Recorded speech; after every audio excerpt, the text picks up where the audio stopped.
আসসালামু আলাইকুম আরহামতুল্লাহি ওবরাকাতুহু। প্রিয় ভাই ও বন্ধুগণ, এখন আমি এই ভিডিওতে আলোচনা করতে যাচ্ছি যৌবনদীপ্ত সময়ের ইবাদত। প্রিয় ভাই ও বোনেরা, আল্লাহ তাআলা এই উম্মতের বৃদ্ধদেরকে ভালোবাসেন, যুবকদেরকেও ভালোবাসেন।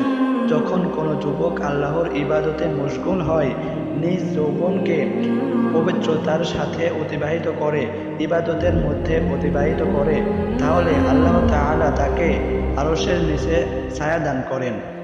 যখন উম্মতের কোনো ব্যক্তি বৃদ্ধ হয়ে যায়, চুল দাড়ি শুভ্র হয়ে যায়, তখন আল্লাহ তাআলা এই বৃদ্ধকে আযাব দিতে লজ্জাবোধ করেন।